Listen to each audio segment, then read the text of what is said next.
Once again, it never ends. Anyway, we're back here reading the Disabled Tyrant's Beloved Pet Fish. I was muted, that if you didn't know it. Obviously, I was muted. I think that's just how we're gonna start every stream. Maybe it's just gonna be our thing, you know? Anyway, I was saying, we are a little bit more than a third of the way through. We're still gonna be reading this for a while. So, we're on chapter 16 called Don't Be Afraid Fish, which is also the name of this title because I try to come up with creative names for my streams, but nothing. The title names, the chapter titles are always just so good that I don't even need to come up with stream names because they're just so good. I could just use the chapter titles. But yes, I hope you have tea. Oh, sorry, I jumped on the mic. I hope you have tea. I hope you have a plushie or something. I don't know. I have tea. It is perfect temperature right now. It's gonna get cold real soon. Let's start reading. Let's do this. Good morning. Good morning. Let's read some BL. Good morning. Let's read some Fish Mpreg. Good morning. All right. I think we're just gonna get into it because I want to read. I want to know what happens. So what happened before is, like, in the previous chapter, I think, yes. My man's killed an assassin. So he killed her. Slay. Quite literally. And now the fish is a little scared of him. But it's like, it was self-defense, but it was also like he didn't want to hear it. So, alright, let me bring up my book first, because I didn't forget to do that. Yippee! Okay. Chapter 16. Do not be afraid, fish. Prince Jing tried to extend a hand to the little carp again. Liu still flinched away. Liu was terrified. This was a completely different feeling from his fear of being turned into fish bones and fish ash. He had just witnessed Prince Jing kill the woman right in front of him. The bloodshed was terrifying. He knew Prince Jing had killed the assassin out of self-preservation. He was also well aware that even if Prince Jing hadn't killed her, there was no way for her to escape execution after attempting to murder a prince. But Liu was born and raised in an era of peace. He had never seen such bloody violence, and this shocking scene of slaughter had come out of nowhere. He was not mentally prepared for it at all. This was all too much for him. Hold on, I think my... No, it's fine. Okay, never mind. When Prince Jing was with him, he was usually quiet and peaceful. He could even be called a little warm at times. Aww. Although Liu always called him Tyrant, he had never really understood the meaning behind that word as deeply as he did today. With just a glance, Prince Jing had passed judgment on whether the other person should live or die. His brow didn't even twitch when he took her life. The thought process of the rulers of the past was completely different from what Liu was taught in school. It felt as if Prince Jing, with his cruel aura suddenly revealed, was a stranger to him. No! Liu feared this Prince Jing. What would happen when he finished his quest and became human again? He thought in terror. Would the prince also cut him down with a single strike of his sword? Of course not. This is BL.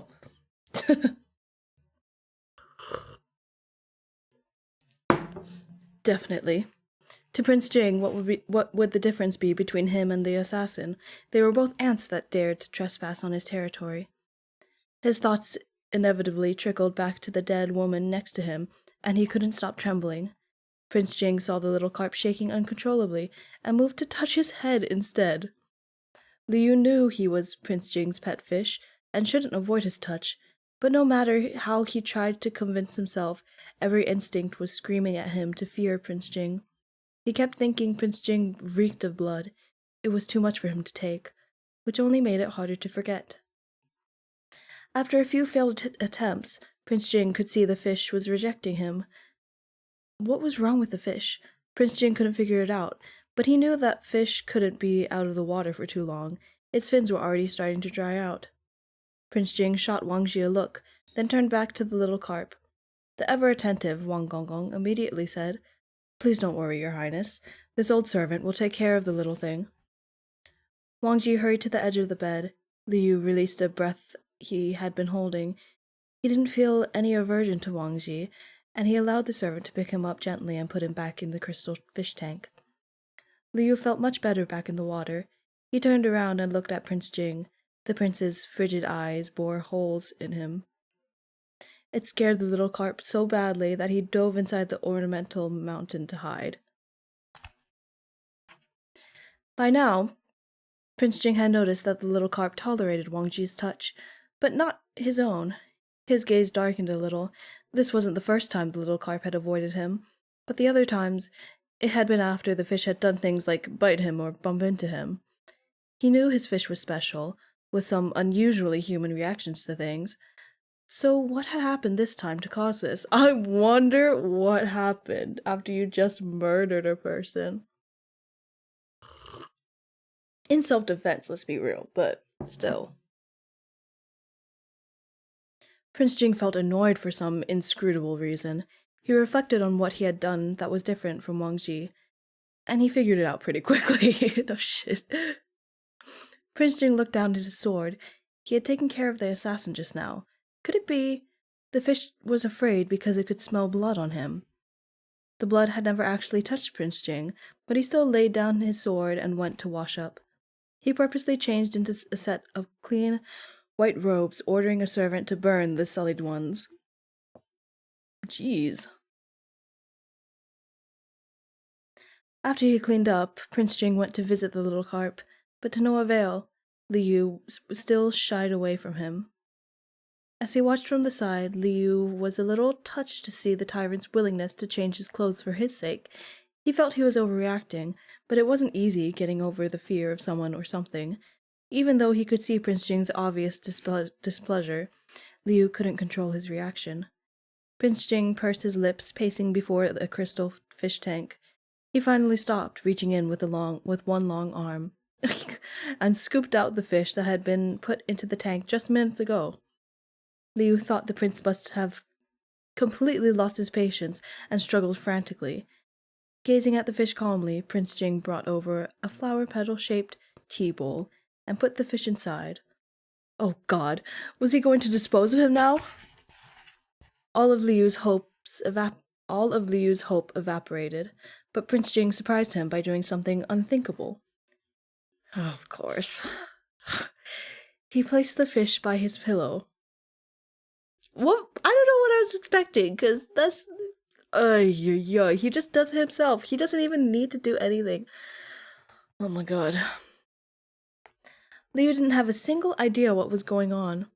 The mess on the bed and the blood on the floor had already been cleaned up, leaving no trace of what just happened. But Liu knew that even though there was nothing left to see, it didn't mean it never happened. The murderous intent that had instantly appeared on Prince Jing's face, the decisive way he stabbed his sword into the assassin's chest, it was all still burning into his memory. But more than that, he was afraid Prince Jing would treat him like that one day. Prince Jing observed him for a while, brushing his head with his finger. Liu lowered his head fearfully, his body trembling. Prince Jing gently knocked on his head, then lay down next to his tea bowl. Liu was stunned. Prince Jing wanted Liu next to him even while he slept? Wait, isn't this sharing a bed? Liu felt a rush of excitement at the revelation. His main quest could still be salvaged at a time like this, but Liu's heart was a mess. Of course he wanted to complete the quest, but there was still his terror of Prince Jing. These two emotions were locked in fierce combat with each other, but in the end, the thought of completing the quest was much too tempting and helped to dilute some of his fear. Liu stretched out his tail, the tip creeping carefully along the edge of the jade pillow. Goodness gracious. Sharing a bed was only half the quest. The other half was to share a pillow.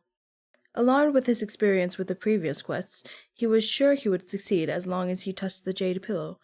This time, the Prince Jing next to him was the real deal. As soon as his tail brushed against the jade pillow, the system very clearly notified him that he had completed the step, share a bed. But Liu felt no joy from completing the mission. Tea.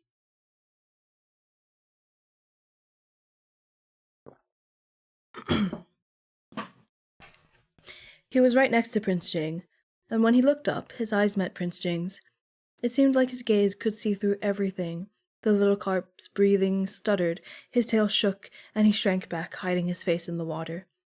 If he was discovered, would the tyrant kill him? Liu couldn't help thinking back to the female assassin covered in blood. He felt so restless he wanted to bite. He opened his mouth randomly and suddenly bit down on Prince Jing's finger. He screwed up again. Liu felt his eyes filling up with imaginary tears that cascaded down his face. How was he supposed to know Prince Jing had reached over again? Prince Jing's finger was still in Liu's mouth. Liu tearfully looked at Prince Jing. Prince Jing observed him quietly, letting him bite. Liu spat the finger out. Sob, sob, sob. Not like this. All he wanted to do was get closer to the tyrant who doted on him. Prince Jing saw Liu let go and didn't even get mad at him. On the contrary, he rubbed Liu's head, pushed the jade pillow toward him, then closed his eyes and went to sleep. What was Prince Jing doing? Liu was exhausted as well, but he was still too scared to sleep, and even more afraid to enter the system right next to the prince. The tea bowl was too small, making him feel like he was trapped on the bed. He was so frustrated. Before tonight, it would have been laughable for a mere tea bowl to contain him, and he would have jumped out without a second thought. But that was back when he'd been too naive to realize he was tickling the head of a tiger.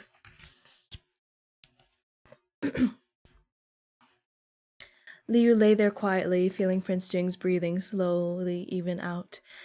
For more than an hour, the prince did not move. He was probably fast asleep.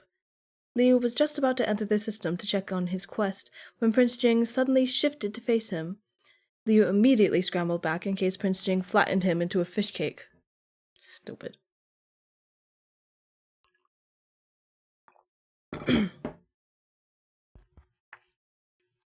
It was a good thing that Prince Jing had good sleeping etiquette and always slept very properly on one side of the pillow. Seeing that the prince was truly asleep, Liu mustered up his courage to approach. Prince Jing's sleeping face was close enough for Liu to touch. The thick lashes that fanned over his frosty eyes made him seem harmless like this. The little carp's racing heart didn't feel so panicked anymore. Prince Jing wasn't too scary when he was asleep. But of course, who would look vicious in their sleep? Besides, he couldn't forget how quickly Prince Jing could change gears, going from calm to murderous at a drop of a hat. Liu suddenly froze. That was right. They were both Prince Jing. The Prince Jing who killed the assassin mercilessly, and the Prince Jing who was gentle and kind to him, were one and the same before him.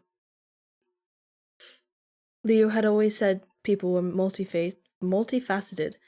Well, this was Prince Jing being multifaceted. Although he'd never gotten to know Prince Jing's murderous side before, his ruthlessness didn't vanish just because Liu didn't see it.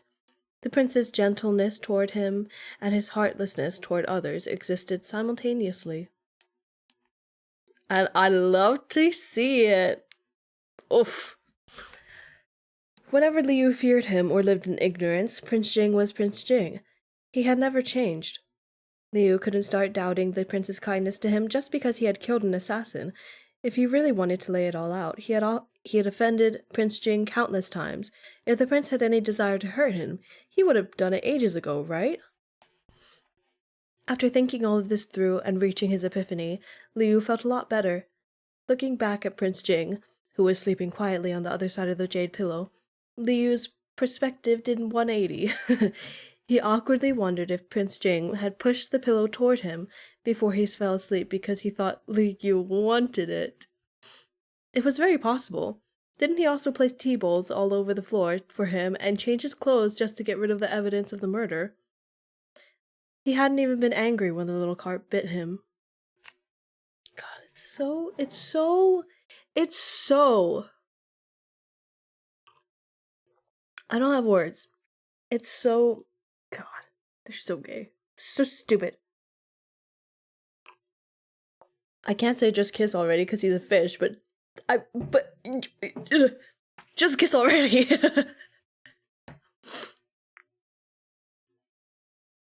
Prince Jing was very... Prince Jing really was very good to his fish. Liu shouldn't fear and distrust him over a little shock. Perhaps he should make up with Prince Jing tomorrow. Having suffered such a big shock and having thought until his brain was smoking, the little carp picked a spot closest to Prince Jing in his tea bowl, yawned, and quickly slipped into dreamland. Quests, those could wait until after he woke up. Could they? We'll see. When he woke up the next morning, Prince Jing noticed the little carp huddled up next to him. The tea bowl was flipped over on its side and had left a huge wet patch on his clothes. Prince Jing moved his hand over, and the fish, half asleep, scooted over to nuzzle into it. Fucking hell. Fireworks exploded in Prince Jing's heart. He didn't know why the fish's attitude toward him had gone from high to low and then back to high. All he knew was that putting the fish closer to him was quite effective. The Emperor was beside himself with fury when he learned that the assassin had managed to infiltrate Jingtai Hall. After confirming that the prince was fine, every strand of his hair on his head intact, he commanded the palace guards to conduct a thorough investigation. They had to give Prince Jing an explanation one way or another. The Emperor felt guilty that Prince Jing had almost gotten killed. Prince Jing originally lived outside the palace, and the only reason he had come to live at the palace for a while was because the Emperor summoned him for the noble consort's birthday. But this had only led to more suffering for Prince Jing. Alongside his awards, the Emperor also ordered the Prince Jing to return to his manor to rest. At long last, Prince Jing could finally leave the palace. After receiving the royal edict,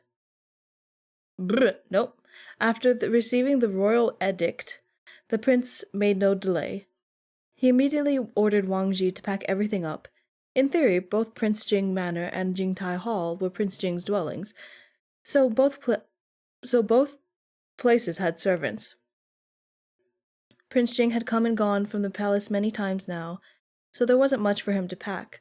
This time, however, there was an addition of a ridiculously pretentious fish tank. Half of the palace came to watch the commotion. People had heard the ill-tempered Prince Jing had gotten a new pet fish, and it seemed as though the fish had an even higher status than the noble consort's cat. The fish had even been approved by the Emperor, who had gifted the tank himself. This must be a precious breed of fish indeed. The crowd saw 8 people carrying a crystal fish tank, the bottom laden with jewels. At the top, a small grayish carp was blowing, in parentheses, dream. What the hell? It was blowing bubbles, and in parentheses, around bubbles, it says dream and ing. So cute. The crowd of servants was stunned. And that's chapter 16. That is chapter 16. Chapter 17 is called The Fish Wants to Rebel. That is what it's called. I think we might get through quite a bit today, honestly. I'm feeling like in a pretty good reading day today. As long as my throat doesn't give up, like, now, then we should be good. It's like 30% done. No. Oh, sorry. It's not too bad right now. It's okay. Alright. The Fish Wants to Rebel, Chapter 17. When he woke up, Liu was already at Prince Jing's manor. Already at Prince Jing Manor, completely oblivious to the fact that a bunch of people at the palace had already judged him from head to tail. But even if he did know, he wouldn't care. By now, he was well aware of his identity as a fish. In short, he just had to blow his own he just had to blow his own bubbles and let those boring people talk all they wanted. It didn't really matter to him if his fish tank was in the palace or at the manor. He lived in a fish tank either way. What put him in high spirits was Wang Gonggong placing him in Prince Jing's bedroom, so he was still living with the prince. His fear of Prince Jing had left just as quickly as it came.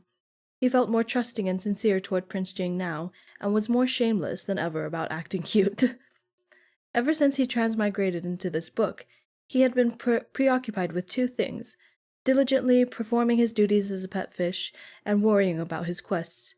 The original storyline of the book was a long way removed from his fishy life. He slept well and ate well next to Prince Jing without ever needing to worry about the plot. After all, he was a fish. What could he do? But Prince Jing's attempted assassination had brought the plot line back to focus for him. Once the second prince, Mu Tianzhao, learned that Prince Jing had left the palace, he sent a trusted servant over with a letter.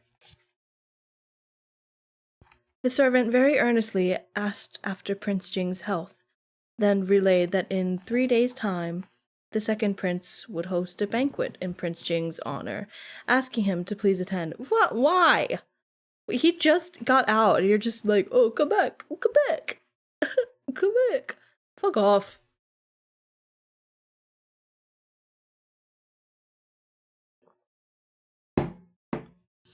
Wang Ji brought the letter to Prince Jing with a disdainful expression. Prince Jing gave a cold laugh and tossed the letter aside without opening it. From inside his tank, Liu stared at the letter, deep in thought. The second prince must be destined to live a life of cannon fodder, but he was still the emperor's current pick for crown prince. He was probably doing this to save some face after being humiliated at Changqing Palace. No one on Prince Jing's side really respected the second prince. Despite being the oldest of the emperor's son, Mu Tianzhao often hid his true motivations behind a false smile and and grand gestures. Okay, shh.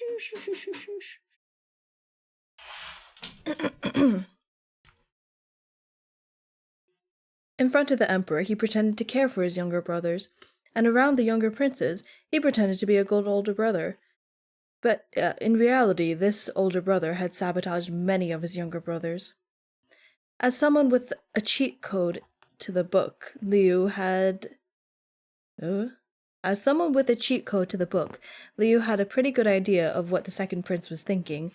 Amongst the other princes, Mu Tianzhao feared the third prince the most because he was the closest to him in age and fought with him on everything. But the one Mu Tianzhao hated the most was Prince Jing. Although Mu Tianzhao was this, I know names are difficult, and I don't trip up when I do it, but I'm so focused on not tripping up that I trip up on the next words. So, although Mu Tianzhao was the eldest, the line of succession didn't follow the order of birth. The D son always came first, as Prince Jing's mother was Empress Zhao Hui, his status was much higher. If Prince Jing had been able to speak, there was no way the emperor would have given the throne to the second prince instead.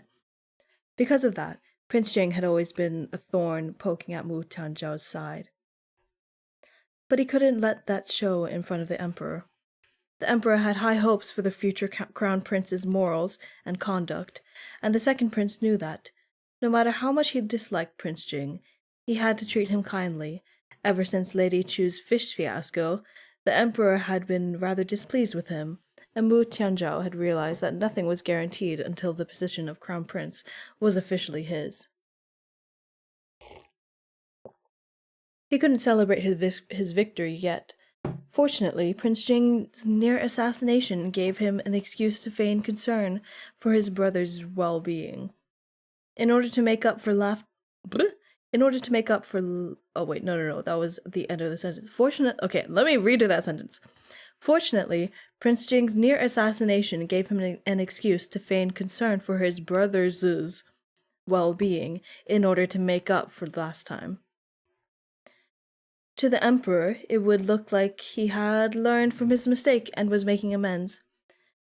The second prince had thought all of this thoroughly. What? The second prince has thought all of this through meticulously, except that Prince Jing didn't care at all and made it clear he wasn't going to attend. But the second prince refused to give up. He ran to the palace and begged the emperor for his help in convincing Prince Jing. Deep down, the emperor wanted Prince Jing to get along with the future crown prince, and since the second prince was willing to extend the olive branch, the emperor gave him his full support. To encourage Prince Jing to cooperate, and also to make things easier on the second prince, the emperor decided to act as the middleman, ordering the banquet to be held at Prince Jing's manor instead. I don't know if that's better or worse, honestly. He also ordered the princes to attend and appointed Prince Jing as the host. Oh, come on! That's such a bitch move.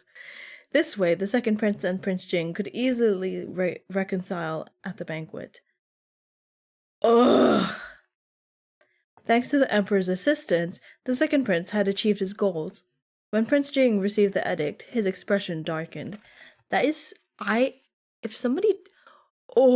was made to host someone I did not give a shit about, I'd just leave. I would just up and leave. And yeah, that'd be it.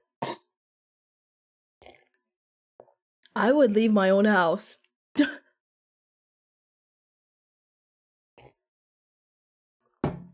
That's such bullshit. The emperor knew that Prince Jing was naturally cold and withdrawn. Never mind entertaining the other princes, just having a few more guests than usual at his manor would sour his mood. The emperor especially sent head eunuch Lov to explain that the servants and chefs would be sent over at the time of the banquet, taking away any burden of preparation off Prince Jing's shoulder. Still, all he had to do was show up as the host. The emperor had gone to all this trouble just so his sons could form a bit of brotherly bond. Prince Jing sat by himself in his room for a while, staring at all the arrangements. He no longer had any objections. As soon as Wang Ji caught wind of anything happening in Prince Jing's manor, Liu pretty much knew as well. Prince Jing had rejected the second prince, and now that the emperor wanted Prince Jing to host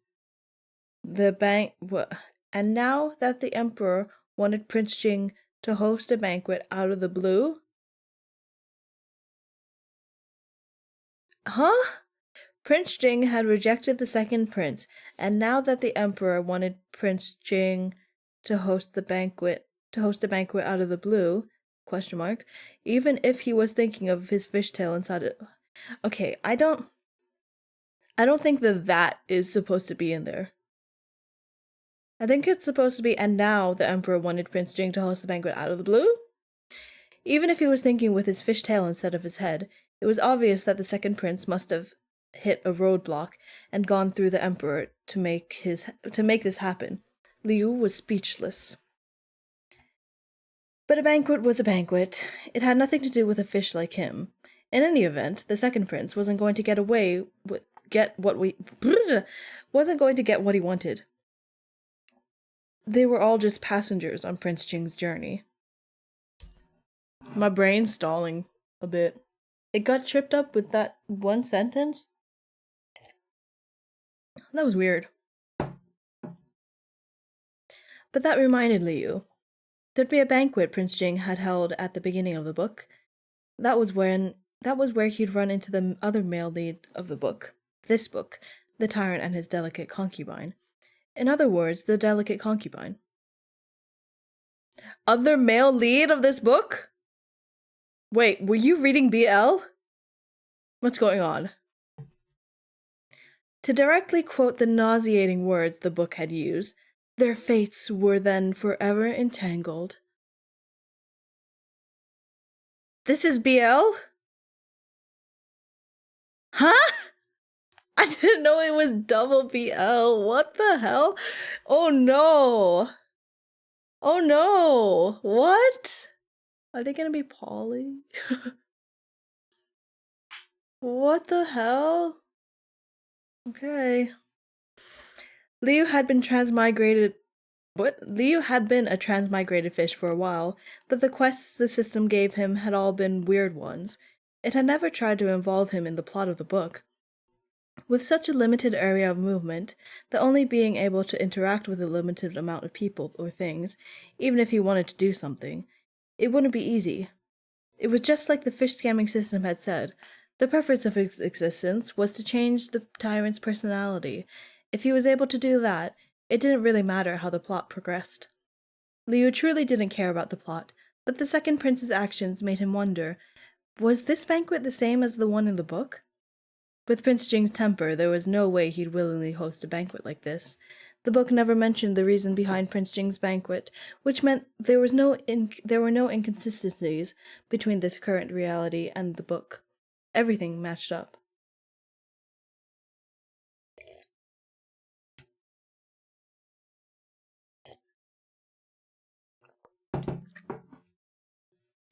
All of Liu's scales were standing on end. Was Prince Jing about to meet the love of his life? The delicate little concubine? That had to be it. After all, in the world of the book, the one main character was on top. Was what? One main character was the top. Oh god, and the other was the bottom. They were fated to meet, no matter how no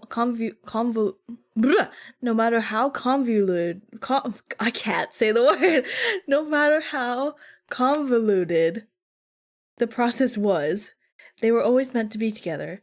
Hadn't he always known this book was a story about Prince Jing and his little concubine?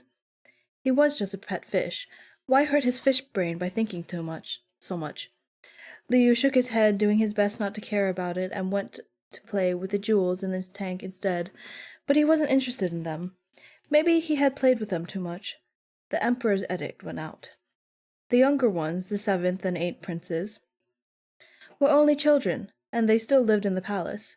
When they heard that Prince Jing was holding a banquet, they were eager to come out and play. The other two older princes were much more mature. The third and sixth princes both politely responded that it was a rare opportunity for all the brothers to gather in one place, and that they would prepare elaborate gifts. The third prince, Mu Tianming, even suggested bringing some servants who were adept at singing and dancing to liven things up further. Ooh, we got a name for the third prince? Let's go.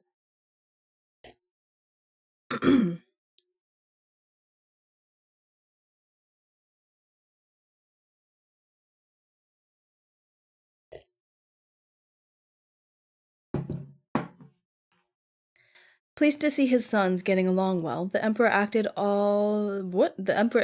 all these suggestions on Prince Jing's behalf.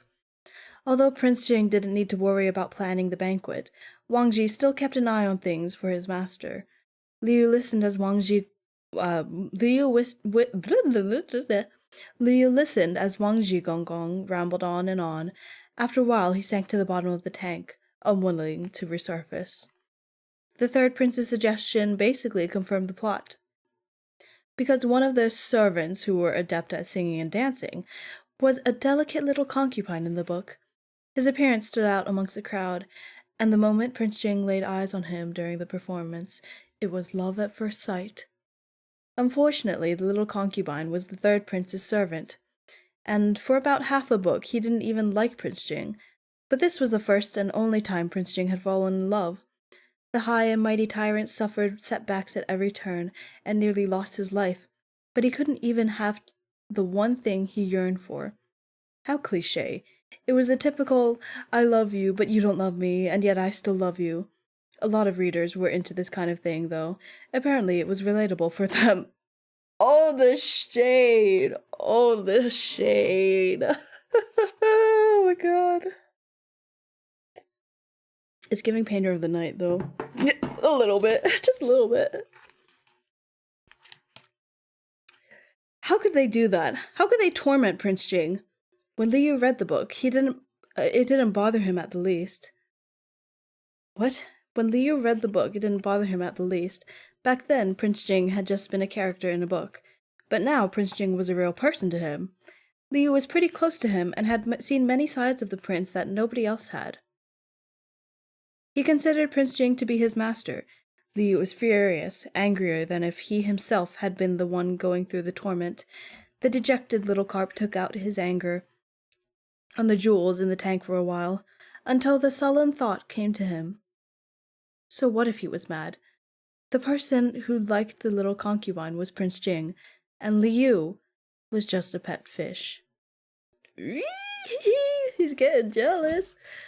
Perhaps one day the little concubine would become his second owner, and he would have to earn favor with him the same way he had to earn favor with Prince Jing. Eventually, he would have to live together with a second owner.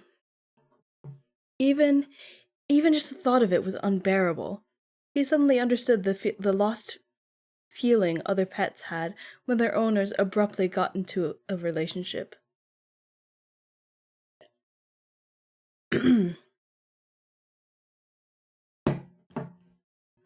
A formerly doting pet owner would end up eventually losing interest in their pet. If the second owner got along with the pet, it would be fine, but if they didn't, would the original owner do anything to the second owner? No. If it came down to it, the owner would definitely get rid of the pet. Leo laughed bitterly. He would never allow himself to land in such a situation. If Prince Jing wanted to go through the motions of the plot, he could go right ahead. It wasn't like Leo could stop it from moving forward. He was just a fish. But he had to at least do whatever he could, right? Since Prince Jing was holding the banquet, numerous visitors would be coming and going. Prince Jing would be too busy meeting with the little concubine to worry about Liu. Christ. That meant he could turn into a human without any reservations to do whatever he wanted. He just didn't want to meet the second owner. Uh-oh, that's the end of the chapter. That's the end of the chapter, and I need more tea desperately.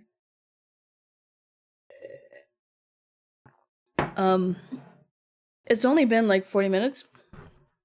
My throat is dying. But it's like a different kind of dying. Sorry, I keep hitting the mic. It feels like it's tearing open a little bit. Just a little bit. Did you know that people with EDS, Ehlers-Danlos, I forget what it's called, have... It's all about connective tissues and stuff. Like, that's the problem area. And it affects, like, your whole body, but it especially affects your throat. I have ADS, and my throat gets fucked up, like, almost constantly if I don't really, really keep up with it. Like, if I don't really take care of it. But that's fine. I keep bumping the mic, my bad. I will get more tea. Hopefully, the hot water will soothe my throat a bit. Because I really want to get through at least another chapter. The fish wants to transform. I want to breed it. Oh my god. Okay. I'm going to get more tea. We'll see how we're doing. And then at least do another chapter. If not more. If, it doesn't work out, it doesn't work out. But that is my plan. And I will be right back if my mouse would turn on. Alright, BRB. Remind me to unmute when I come back. Bye. Not bye. 5 minutes. Tea time. BRB.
Unmute.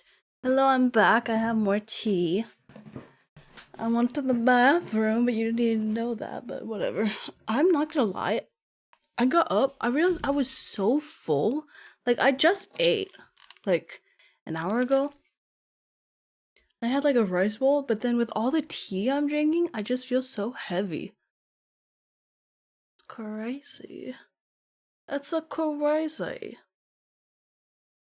My tea is still very, very hot, so I can't be drinking it right now. I'm gonna wait for it to cool off a bit. Let's have a little chat. And once I can soothe my throat a little bit, I can start reading again. Yippee! You know, I think it might be the way that I speak sometimes. I don't know. I know that there's... like, when you go on tea, you have to speak a certain way, otherwise your voice hurts a lot. And I think... I'm not on tea yet, but... you know, maybe. Maybe it's something about that, but also just having EDS and messed up muscles and stuff. Connective tissue disorder. Oh, I'm so sleepy. Are you sleepy? Ugh. Alright. I want my tea to be done. Please be done. I'm actually just gonna burn myself on the tea, if that's alright with you. What is this sleep? I don't know. People sleep? Psh, couldn't be me.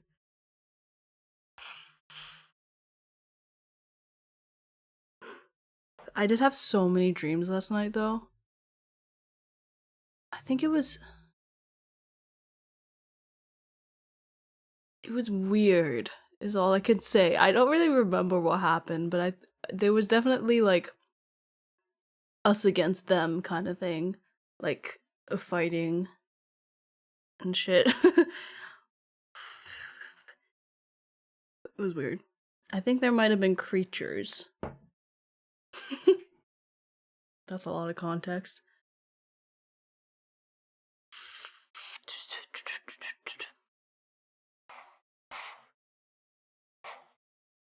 But I also have OCD, so that makes dreams extra fun. Oh shit. I almost spilled my tea. That makes dreams extra fun, because then I dream about things that I really don't want to think about. Sorry, jeez.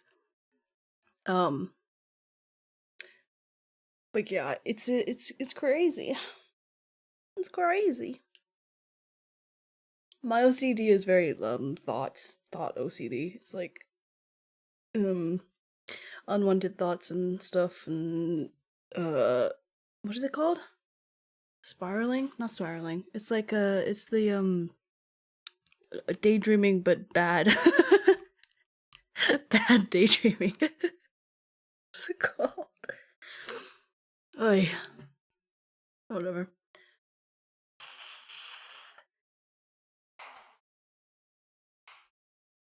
I just have to learn to ignore them. Or, like, replace them with other thoughts, I guess? Because you can't not think about something you don't want to think about. It just happens.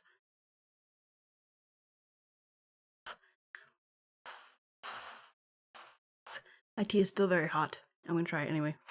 Let's burn!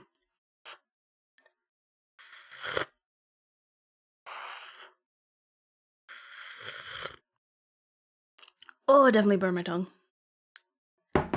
It's fine. It's fine. It'll get over it. Oh, but that does feel a lot better. Alright, let's get to chapter 18. The fish wants to transform.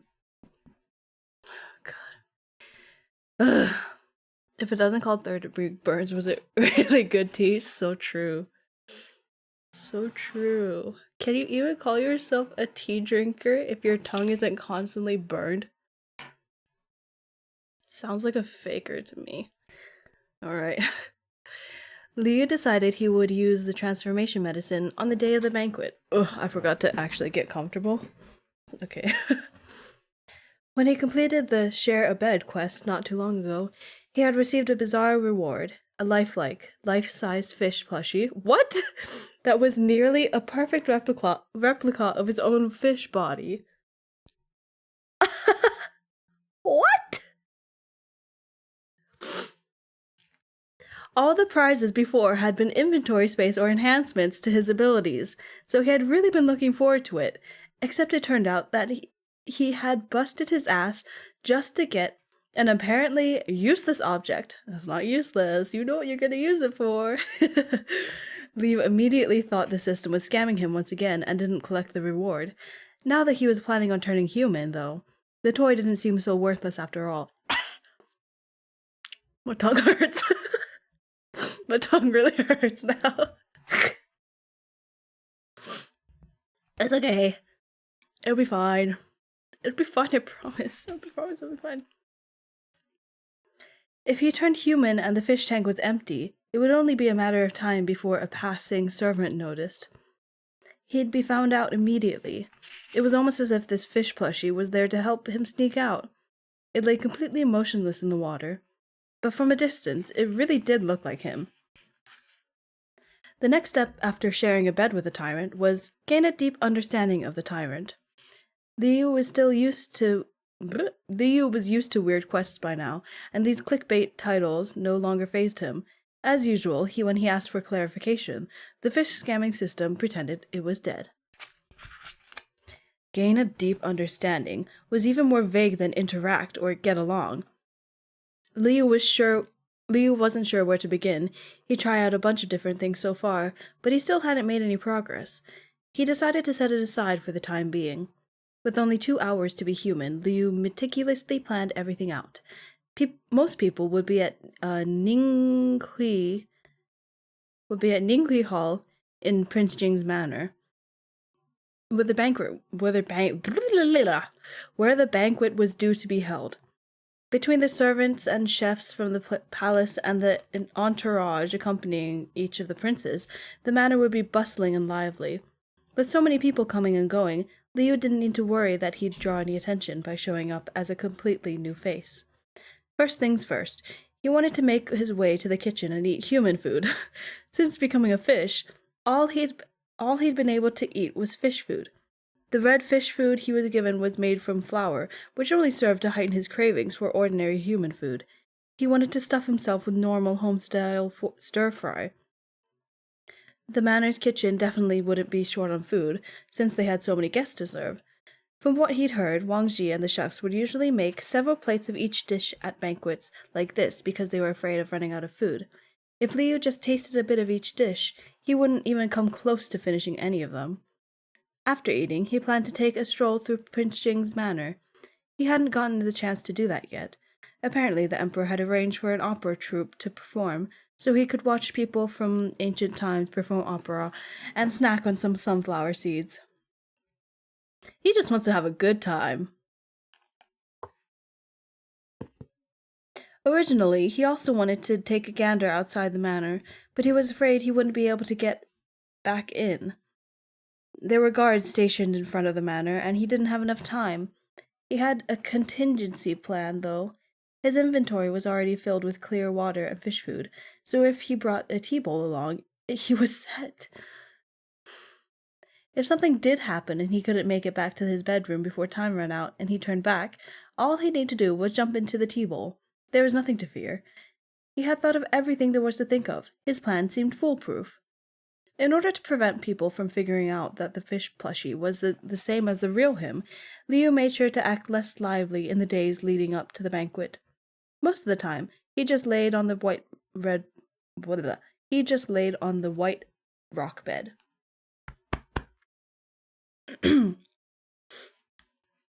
Prince Jing came to see him a few times, and Liu swam towards him, out of habit to nuzzle into his finger. When he got close, though, he remembered he had to keep his distance, so with a swish of his tail, he swam off coldly. Prince Jing didn't know what to make of it. On the day of the banquet, Wang Ji went to Ninghui Hall with Prince Jing early in the day. Although the emperor had everything taken care of as a host, Prince Jing still had to greet the guests. Wang Ji also tried to help with some things on the side. As per Prince Jing's wishes, several servants were ordered to guard the bedroom Liu was in. Oh dear. They didn't have to be there for the entire time, lest the little carp get a scare when it came out for a stroll. But they still had to come by and check on the fish every now and then. God. 1 second, I need to put like half of my headphones on. It's important. It's part of the process. Otherwise, I just like distract myself somehow. I don't know. It's weird. It's weird. My brain is weird. Let's burn ourselves again, shall we?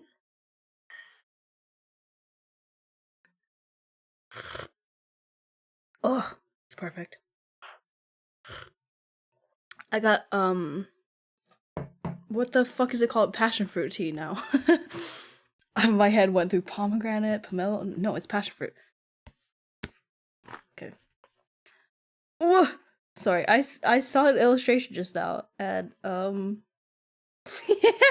okay, no, it's fine. That was way ahead in the book. Prince Jing sure knew how to make things harder for other people. As soon as Prince Jing left, Liu accepted the fish plushie reward and positioned it on the I can't say white rock bed. I keep trying to say like white red bach or something. white rock bed.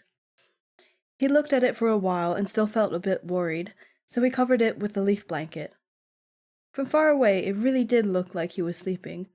With the plush arranged to his satisfaction, Liu leaped into the nearest tea bowl. It was time to accept the transformation medicine. And that is an ad. Let's just take a tiny little break while that plays out. I'm just gonna drink some tea. I sound like a granny. I'm just gonna drink my tea, and then we can continue reading our Danbei. That is really what I'm gonna be. Well, if I even get to that age. That's what I am now. I'm already. I already have the problems. I'm actually seriously thinking about getting forearm crutches, but it might be just more inconvenient than it's worth, you know? Like, it'll help me with my knees, right? But what if I want to carry stuff? That would be an issue. Anyway, he took a deep breath when the system asked him again. This time, he chose accept. In the blink of an eye, the transformation medicine bottle fell into his fins. At first, he'd been worried that he might not be able to open the bottle as a fish, but the bottle seemed to be able to read his thoughts. As soon as he wanted to use it, the seal just disappeared. Could it be another trap? Now that the transformation medicine was in his grasp, Liu faltered. He could hear music playing faintly in the distance, and he knew the dancing and singing that had been specially prepared for this banquet was starting. The little concubine was about to show up, if he hadn't already. The fateful meeting was about to take place, right? Well, faithful meeting or not, he only had 2 hours. He was just going to be eating next door, no big deal. Leo stopped hesitating. Feeling a little complicated about it, he downed the medicine in one gulp. The medicine didn't taste like anything. After drinking it, he smacked his lips a few times. In the next second, his vision blurred. Fuck! He didn't know the medicine would have side effects. You mean like turning into a human? My guy, that's the whole point of the... The little carp gradually lost consciousness. Ninghui Hall. The third prince, Mu Tianming, rose many times to toast Prince Jing. Oh, this is a POV change. Let's go. Mu Tianzhao beat him up. What? He did not beat him up. Mu Tianzhao beat him in almost every aspect. Why? Mu Tianming, unlike Mu Tianzhao, had a mother who was of lower status than Lady Chu, and he was also a few years younger. Ever since he made the decision to compete with the second prince, Mu Tianming had been opposing Mu Tianzhao in everything. Since Prince Jing was born with a disability and had no hope of ever ascending to the throne, he posed no threat to Mu Tianming. If Mu Tianmao, what the fuck? If Mu Tianzhao didn't like Prince Jing, then Mu Tianming obviously had to be on Prince Jing's side. If Mu Tianzhao wanted to sneak up to Prince Jing, then he would have to get in the way. As long as the second prince was unhappy, the third prince was happy. Although Prince Jing wasn't particularly useful and the emperor had never granted him any real power, he nevertheless had Empress Xiaohui's family, the house of Chong'en, behind him. That was a huge advantage. Over the years, Mu Tianming had given Prince Jing plenty of gifts, but they had all been rejected.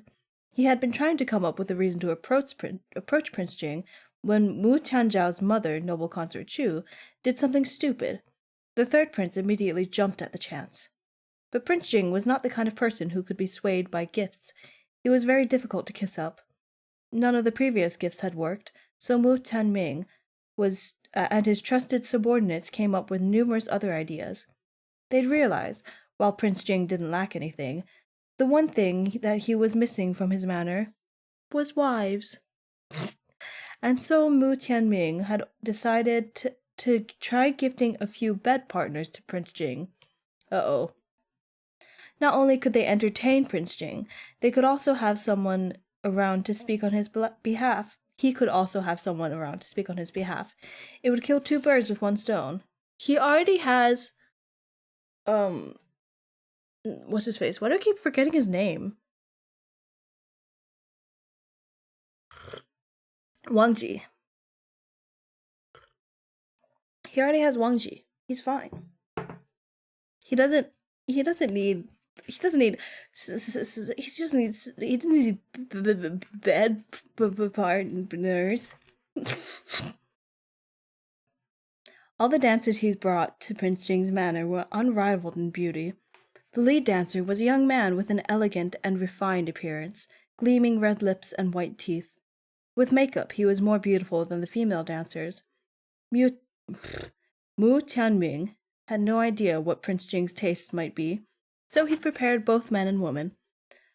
What if, as they danced, one of them just so happened to catch Prince Jing's eye? Once the banquet began, Mu Tianming was the first to toast Prince Jing, but Prince Jing didn't like to drink, so he didn't accept. Then Mu Tianming offered to bring out his dancers to perform for Prince Jing, but Prince Jing also didn't like to watch dance, so he declined this as well. Mu Tianming was suddenly put in an awkward position. The sixth prince. I am gonna end myself. They all had the same...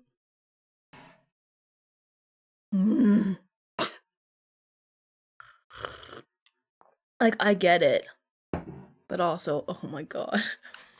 The sixth prince, Mu Tianzhao, who was the third prince's lackey, hurried to smooth the situation over for Mu Tianming. He glanced at the seventh and eighth princes, who, after so long, were finally able to leave the palace. Having heard there was a fresh new dance to watch, the two children couldn't be any more excited. Although Prince Jing didn't mingle with the adult princes much, he usually wouldn't oppose the younger ones. Aww. With Wang Ji's gentle encouragement, Prince Jing at last relented and permitted the dance to take place. At Mu Tianming's orders, the dancers finally emerged. The third prince had put in a lot of effort to plan this. After finding out that Prince Jing had acquired a pet fish recently, he specially choreographed a dance of fish and lotus. That's so dumb. Most of the dancers were green, playing the part of lotus leaves, while the lead dancer was dressed in white, transforming into an elegant lotus blossom. The third prince thought he had outdone himself. Prince Jing forced himself to watch. The third prince had said that this was a dance... What? The third prince had said this was a dance of fish and lotus, but he didn't see a single fish from beginning to end. That's true, it's only lotus, no? Beginning to end. There was a dancer in white with a striking appearance.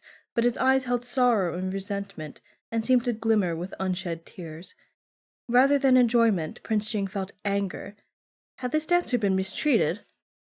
He's so good. Wu Tianzhao watched as Prince Jing stared fixedly at the lead dancer, and his heart nearly fell out of his chest out of fear that Wu Tianming was about to get Prince Jing over on his side. He rose as well and said sincerely, "Fifth brother, I'd like to personally apologize, as your brother, for the offense that my mother caused a few days ago. I hope you can find it in yourself to forgive her." As soon as the second prince spoke, the servants took the chance to push the third prince's dancers to the side. What the fuck? The third prince was furious, but his hands were tied.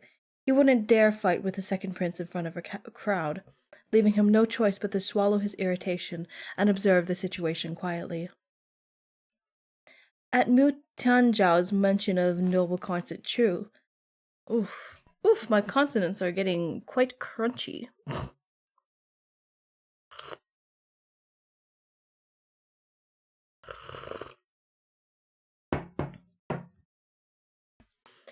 At Mu Tianzhao's mention of noble consort Chu, Prince Jing scoffed, and Wang Ji immediately spoke up on his behalf. "All will be fine if Lady Chu self-reflects properly, as the Emperor ordered. His Highness obviously won't ignore the Emperor's will and pursue the situation further."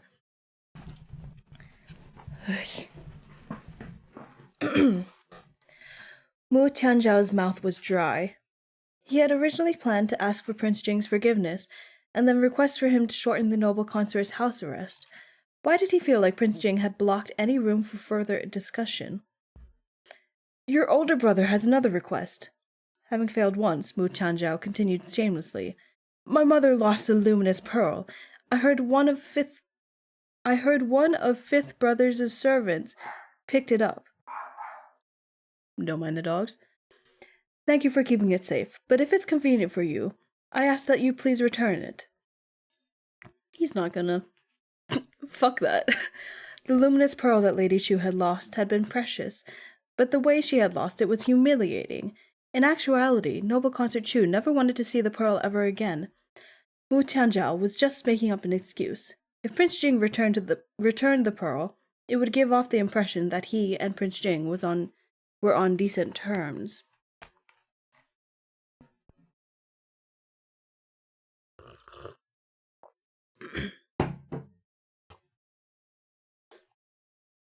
The Emperor loved seeing the two of them get along, even if it was fabricated.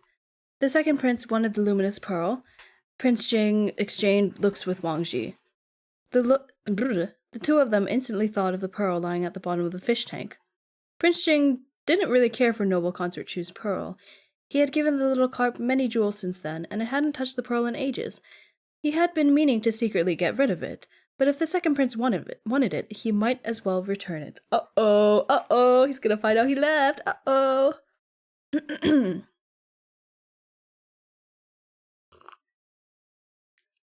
Prince Jing nodded at Wang Ji. Wu Tianzhao was privately pleased.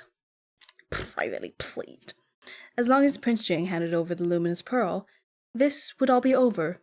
But Wang Gonggong chirped, "Second prince, please come with his old servant to retrieve the pearl." Mu Tianzhao didn't know how to react. He had been the one to ask, and Prince Jing didn't oppose it, so the second prince couldn't very well back down, especially with all the other princes watching. He followed Wang Ji through the winding hallways to the interior of the manor. He was a little hesitant, afraid one of Prince Jing's henchmen would launch an attack from the dark, but thankfully he made it out in one piece. Wang Ji let Mu Tianzhao into the room, pointed to a huge crystal fish tank, and said with a chuckle, "There was an accident with the luminous pearl, and it sank to the bottom. Second prince, you may go ahead and retrieve it." Wang Ji! Oh, he's being... Oh! What the fuck? The disrespect? Oh, I love it. Mu Tianzhao was horrified. Wang Ji was clearly making his life difficult on purpose. The second prince was appalled. What was Prince Jing doing? How did the luminous pearl end up in the fish tank? It was a colossal fish tank. He could barely see the end of it. And it was packed with jewels. How was he supposed to find it? Wu Tianzhao gritted his teeth and peered in. He wanted to locate the pearl first, then call for someone to retrieve it for him. He spotted a fish lying on a bed of white rocks. There was even a leaf covering the fish. How unusual. The fish seemed like the one Prince Jing had brought, his beloved pet fish. Mu Tianzhao and Lady Chu had both suffered at the hands, fins, of this fish. Immediately, the second prince was on high alert. He wanted to stay far away from this accursed fish. That was when he realized something strange about the way the fish was lying there. It was stiff all over, not the slightest movement. Prince Jing's fish seemed to have died again. The second prince's stomach dropped. And that is chapter 18.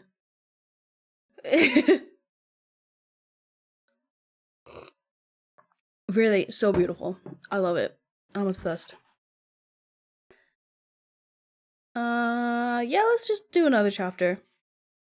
I would like to do another 2 chapters because I see a little illustration in the next 2 chapters, and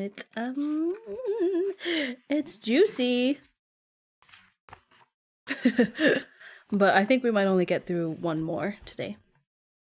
We could just save the excitement for next time. Okay, chapter 19. The fish disappeared. Oh no! Before all this, the second prince would have never spared a second thought for a fish. But this fish was different. He had to tread carefully. This fish had made serious trouble for him before. The wretched thing seemed to be dead, but it was all too possible that it was just playing a trick on him. After the emperor put noble consort Chu on house arrest, she had screamed herself hoarse that the fish was all part of Prince Jing's scheme.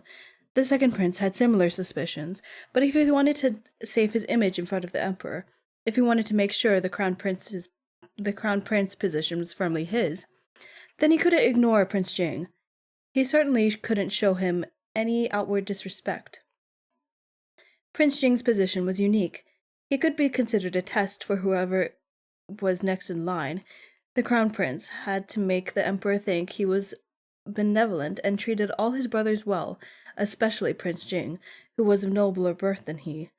So even if the second prince and noble consort Chu had to suffer a little bit now, it would be worth it. You mean just not be ableist? You have to prove that you're not ableist? Wow. Crazy. How could you even do that? After what had happened with Lady Chu, he knew that no matter what this fish did, he couldn't take it lightly. In the face of sudden change, he himself remained unchanged. Since Wang Ji had come over with him, as long as he pretended he hadn't noticed anything, Prince Jing couldn't pin the blame on him. So that was exactly what he did. But he couldn't help it. His eyes kept being drawn back to the cursed fish. It had been a while now, and the fish still didn't so much as move. The second prince's eyelids twitched. The fish... Oh, I'm sorry, hold on. I am very warm. I need to turn the AC on. Give me 1 second. Nope, wrong way. 72 inside. Oh no.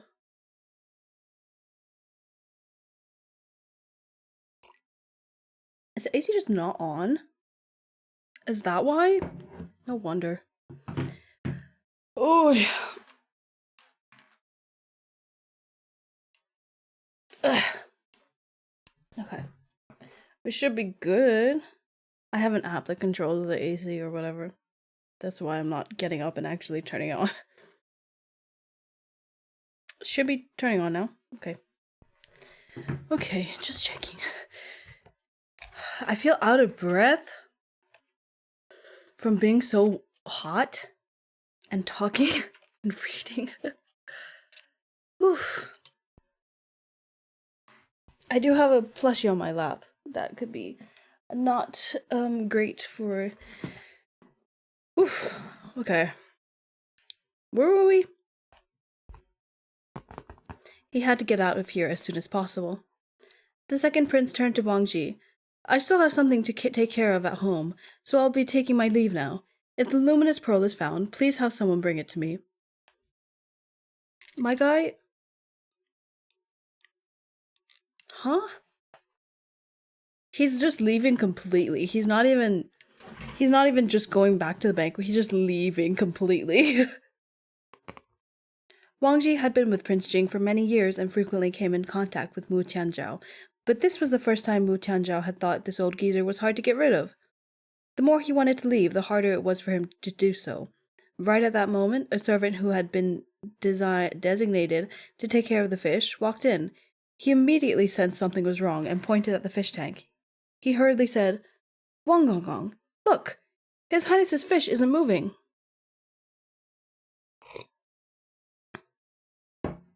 Mu Tianzhao let out a barrage of curses in his head. Wang Ji quickly ran over and examined the fish from several angles.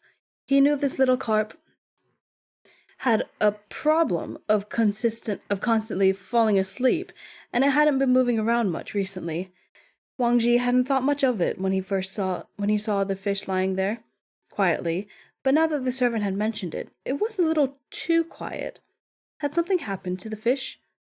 Wang Ji carefully scrutinized the fish for a little while more, before saying uncertainly, Don't take your eyes off the fish. I'm going to get His Highness. His expression was grim as he turned to Mu Tianzhao. Second Prince, His Highness will be here shortly. Please wait a moment. Mu Tianzhao had suffered at the fins of this fish before, and the fear still lingered. And now Wang Ji was trapping him here, which made him rather angry. What do you mean by this? What does Prince Jing's fish have to do with me? I didn't even touch it. Oh, Second Prince, this old servant didn't say anything. Why are you getting so flustered? Wang Ji chuckled insincerely. Perhaps you weren't aware, but this fish is our Highness's precious pet. Even the Emperor knows about it. It's nothing personal. Anyone who enters this room must wait for His Highness to make a decision. He really was relying on his master's authority, and even had the audacity to bring up the Emperor. Mu Tianzhao's gaze went cold, and stop. Read the first a word of this. Jesus Christ, the heat is getting to me. If even one of Prince Jing's servants dared to treat him like this, then what kind of attitude would Prince Jing have toward him?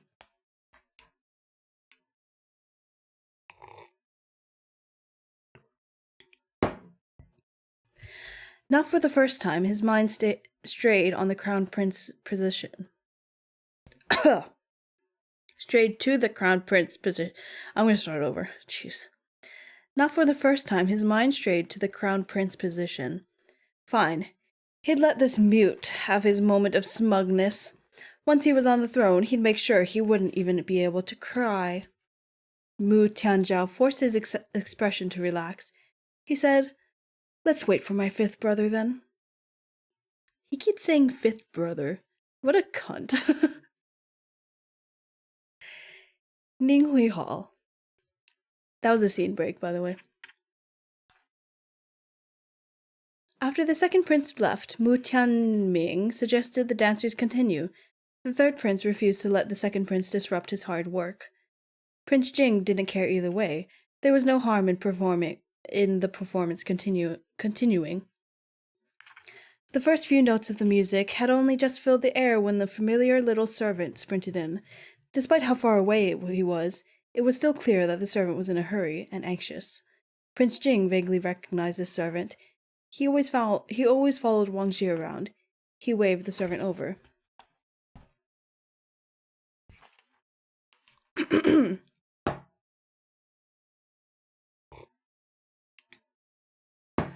The servant immediately approached and whispered into the prince's ear.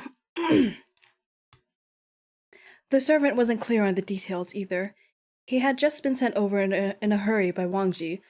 Following Wang Gonggong's instructions, he relayed that something had happened to Master Fish, and that they had to consult Prince Jing. But the servant couldn't elaborate on the specifics. Prince Jing remembered that the second prince had gone to retrieve the luminous pearl. It was more than likely that the second prince was involved, which explained Wang Ji's ambiguous instructions.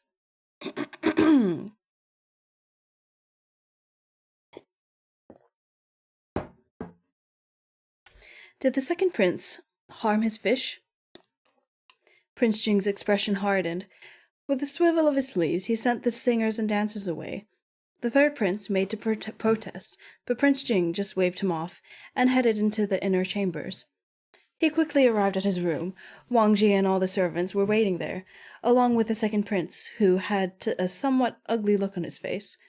Prince Jing completely ignored the second prince, and before Wang Ji could say anything, made a beeline for the crystal fish tank.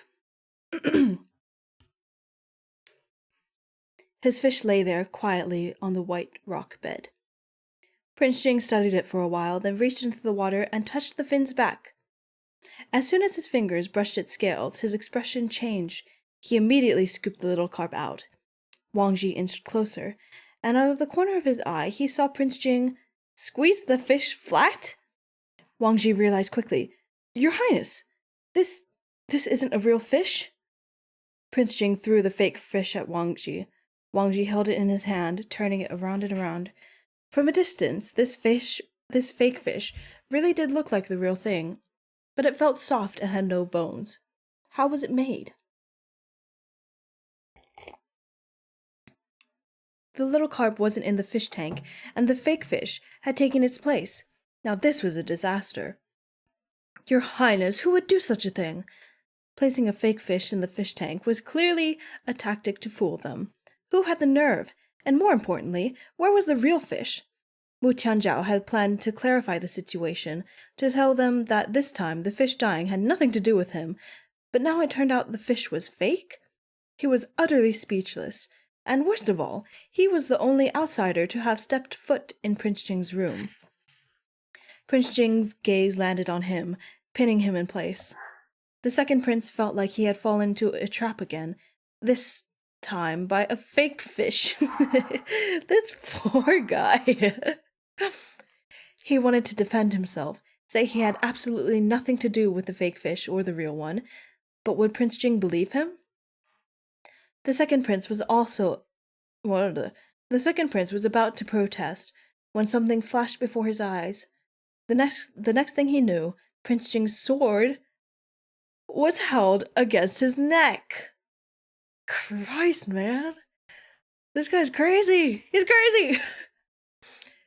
Fifth brother, what are you doing? I had nothing to do with this. The second prince was scared out of his wits. It felt like Prince Jing's sword was about to slice through his throat. He never thought Prince Jing would threaten him over a fish. Prince Jing's sharp gaze flickered over to Wang Ji, and Wang Ji spoke for him. "Second prince, please tell the truth." "I really am. I only came to retrieve the luminous pearl.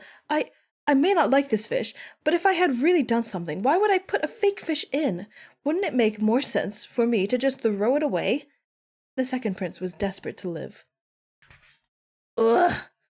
Sorry, my throat is not happy.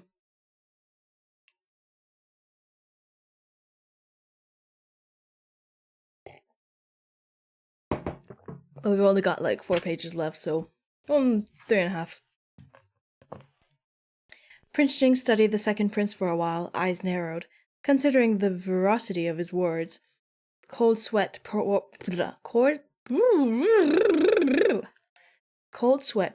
down the second prince's face in rivulets.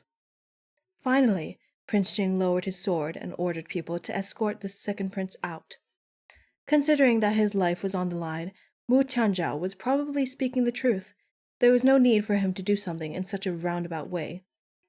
Besides, if anything like this happened, the second prince would be the first suspect. There really was no reason for him to do something so stupid.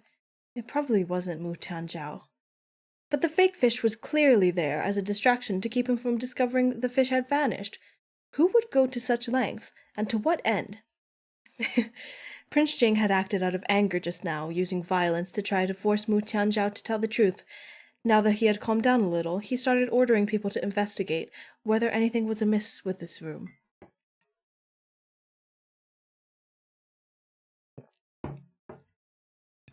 Ooh, I bumped my whole table. After a round of inspecting, the servants discovered the window to the south was ajar. Prince Jing didn't usually open his windows. That specific window faced his garden. There had been quite a few tea bowls on the ground so that the little carp could come out of its fish tank and roam around. Prince Jing had a good memory and could recall the exact location of each tea bowl. After counting, he realized one was missing. The simplest inference was that someone had used the tea bowl to steal the fish, then escaped through the window. Prince Jing contemplated the situation some more. Then he ordered the servants to search through the room and see if anything else was missing or had been moved.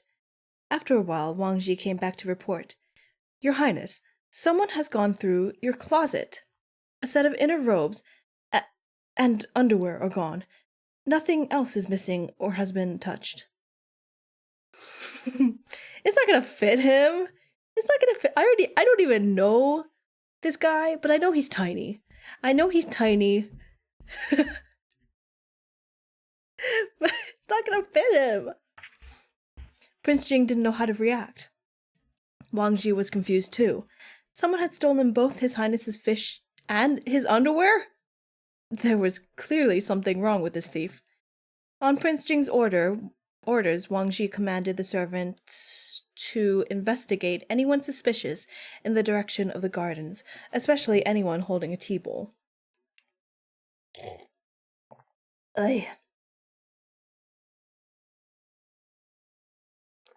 Prince Jing would stop at nothing, even if it meant having to dig into the ground to find his little carp.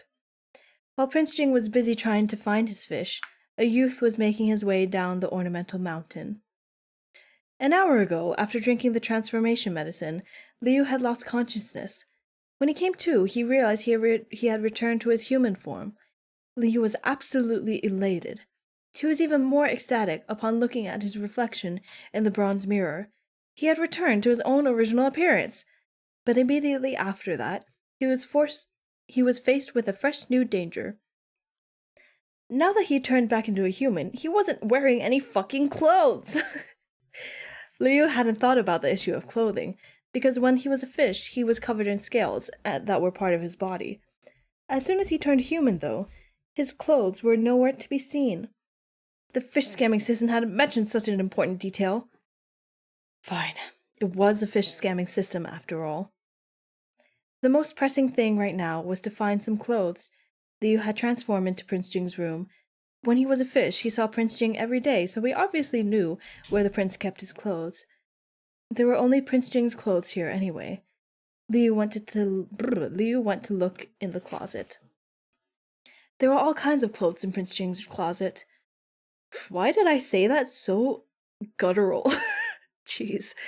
There were all kinds of clothes in Prince Jing's closet. But he was much taller than Liu. In addition, long robes and wide sleeves were more common in ancient times. He was going to look ridiculous in Prince Jing's outer robes. And without the proper robes inside, when he walked, it would be easy to accidentally reveal something. But that wasn't his biggest concern right now. Most of the servants would be able to recognize their master's clothes. Liu was afraid of having his cover blown or rousing suspicion, but he couldn't just walk around in the nude. After some careful thought, he picked out a set of Prince Jing's inner robes and underwear.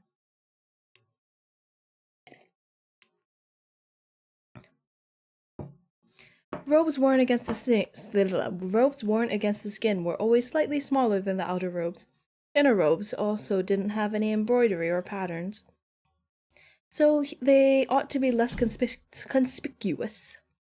Plus, he had taken the clothes from the closet. What the hell? Plus, he had taken the clothes from a closet Prince Jing barely touched. It was probably either new or a spare.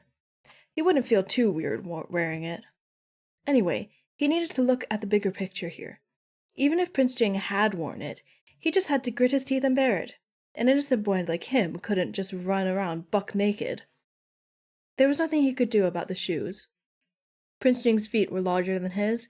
He might as well go barefoot if he had to wear such ill-fitting shoes. Besides, it was easier to move around without them. Back in his own world, he had short hair.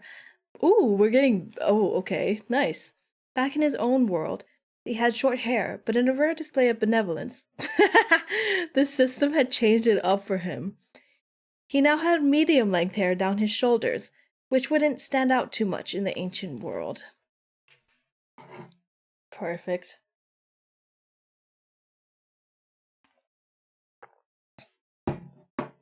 Shoulder-length hair? Alright.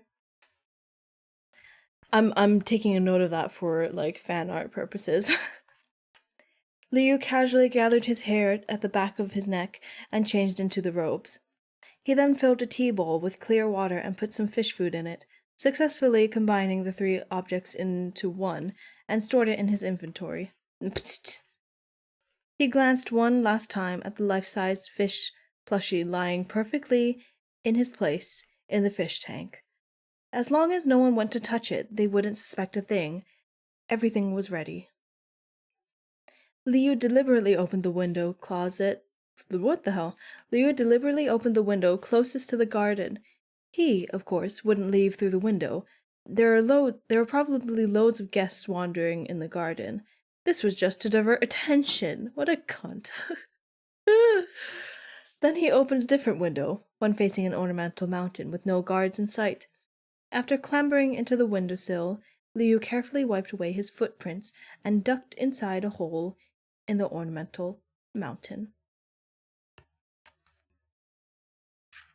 And that is the end of that chapter. We're on chapter 20 now.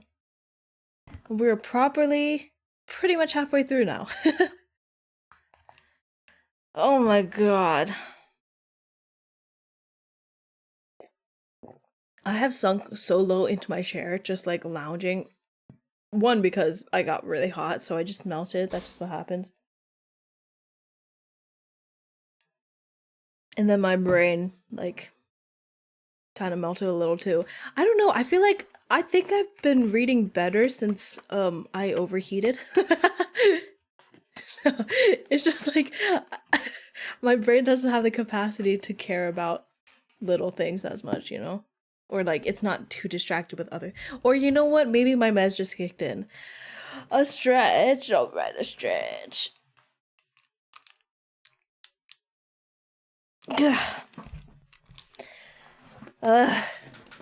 God. The thing is, oh, sorry, I keep hitting the mic. I'm so out of it now. I like don't care at all about anything. The next chapter has an illustration. It's so cute. I'm not gonna spoil it, but it's so cute, and I'm so excited to read the next chapter. But I think we are going to save it for next time on Friday. It'll probably be. Here's the thing. My sleep schedule just rotates, and I like to stream when I wake up, like right after I wake up, because it's just convenient. Like, you know, there's nothing to get in the way. So it might be like a little later every single time, every single time I stream. But yeah, that's how it is. That's how my sleep schedule is. That's how my body works. But yeah, this book is so fucking fun. It's so fun. I know that the volume 2 is getting printed now, I think. I think it's in the process of being printed or something.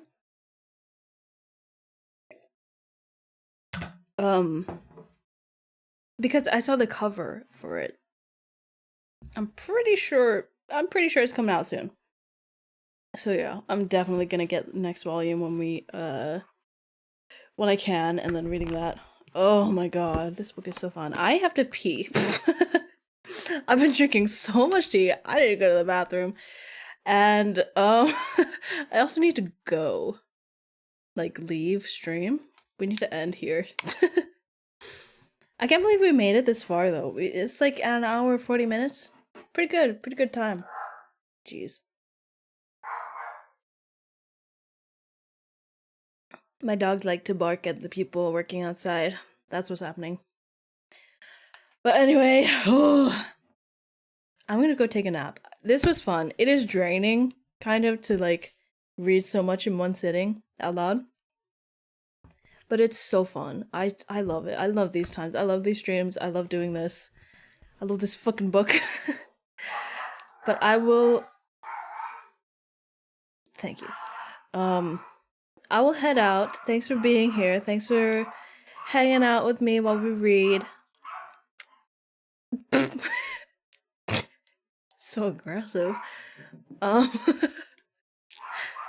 goodness.